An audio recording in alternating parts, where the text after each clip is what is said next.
Good morning मैत्रिणीनो. तर आजचा video कशासाठी, तर सध्या चाललाय सत्यनारायण. म्हणजे काल सत्यनारायण आमच्या सुनबाईनं वाचला, तिचा तिनं मांडला. म्हणजे एक म्हणतात ना, म्हणजे ते परवा मागच्या व्हिडिओत मी एका मैत्रिणीचं तुम्हाला उदाहरण दिलं होतं आणि ते जे काही झालं ते अल्लडपणात झालं.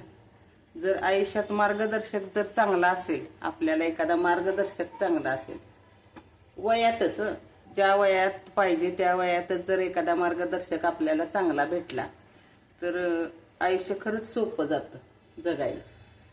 पण काय होतं, तर आता सत्यनारायणावरनं सांगते आणि सुनबाईवरनं उदाहरण सांगते. माझ्याजवळ एक म्हणजे तुम्हाला मागच्या वेळेला सांगितलंच होतं. तर माझ्याजवळ एक असं बसता बसता पूर्वी अशा कोणतरी आजी वगैरे अशा बसतात ना, तर त्या आजींच्या बरोबर बसून हल्ली काय करतो आपण, त्या आजी कशा बोलतात हे ते जरा गावंढळ भाषा चोचरी असं आपण बघतो, पण त्याच्यातनं पण काहीतरी घेता येतं असं. तर एकदा त्या माझ्याजवळ बसल्या आणि असाच आमचा काहीतरी विषय चाललेला संगतीवरनं.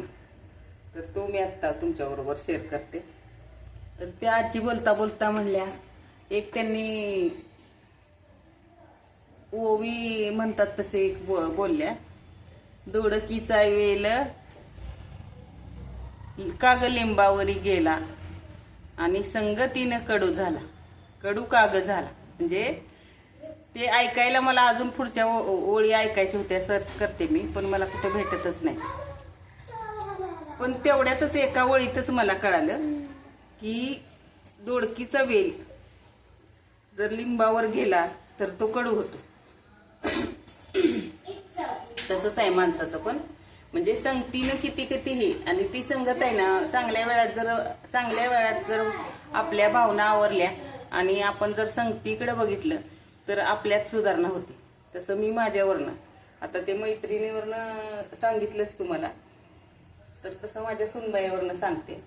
हळूहळू ती माझ्या सानिध्यात आली आणि सानिध्यात आल्यावर तिला असं वाटायचं की आपली सासूबाई, म्हणजे सासू हा प्रकारच अवघड असतो बहुतेक, पण सासू म्हणजे पण एक माणूस असतं आणि त्या माणसाला घरातली बरीचशी माणसं आणि आजूबाजूची पण माणसं सांभाळायची असतात. आणि तिच्यासाठी सासू जेवढं सुनेसाठी नवीन असतं तेवढं सासूसाठी नवीन होतं.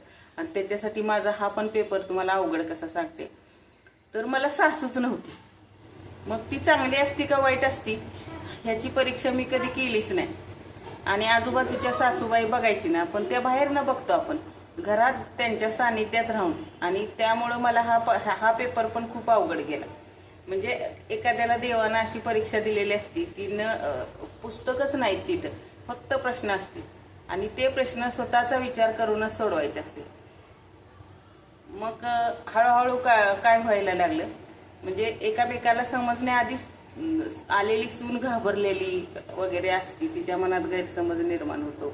मग मी तुम्हाला दरवेळेला सांगते ना, 100 क्षण जर चांगले घालवले तर एखादा क्षण असा गैरसमजाचा असतो की तिथं जवळनं माणूस म्हणून बघण्याची गरज होती.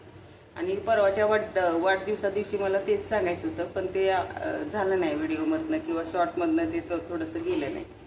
की एका चाकाला दुसरं चाक घासून घासून किंवा त्या चाकाला बरोबरीनं चालल्याशिवाय,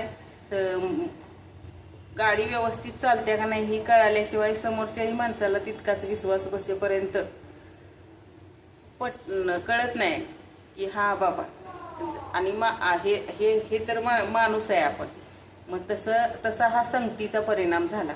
आणि मग त्याच्यावरनं मला असं, म्हणजे पूर्वी एक असं असायचं, अरे घरात जर बाकीची माणसं मोठी म्हातारी जाणती कुकर्म करत असली तर त्याचा दोष आपण सुनबाईला का द्यायचा नाही का.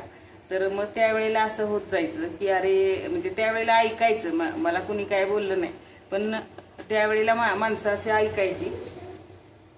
मला असं कानावर पडायचं लग्न झाल्यावर की अरे हिचा पायगुण कसला, तिचा पायगुण कसला. पण नंतर ते पण एक, म्हणजे गिल्टवर पण थोडंसं सांगते तुम्हाला. नंतर मला असं वाटलं की माझाच पायगुण चांगला नाही का काय, किंवा आपण आपली पत्रिका चांगली नसते का काय. त्यामुळं आपण म्हणजे जिंकता हारतोय किंवा काहीतरी आपल्याला परीक्षेत पास होत नाही, आपलं नशीबच चांगलं नाही, कधीतरी निगेटिव्ह विचार करायला चालू करतो.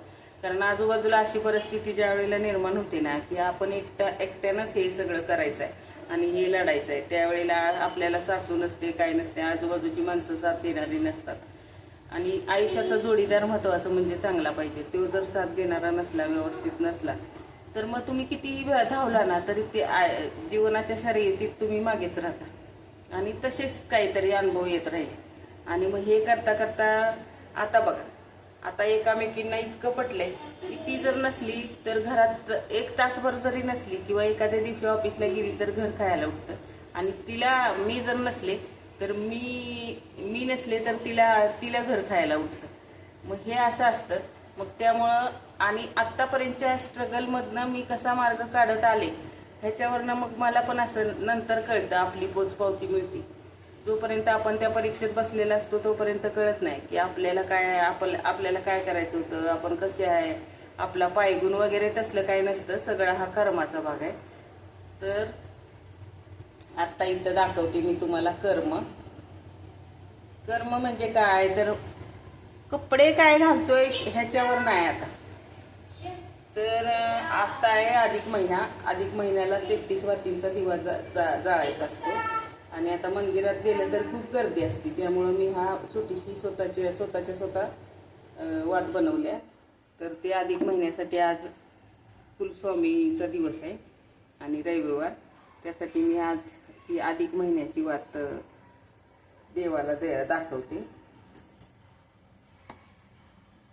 आणि हा सत्यनारायणाचा जो पसारा मांडलाय तर तो उचलते. मग मला एवढ्या सगळ्यातनं काय सांगायचं होतं तुम्हाला, तर पूर्वी लहानपणी कुणीतरी असं मांडलं, सत्यनारायण मांडला किंवा काय मांडलं, देवाची कुठली तरी व्रताची पुस्तकं वाचत असताना त्याच्यात मी ऐकायची खालच्या सगळ्यात वर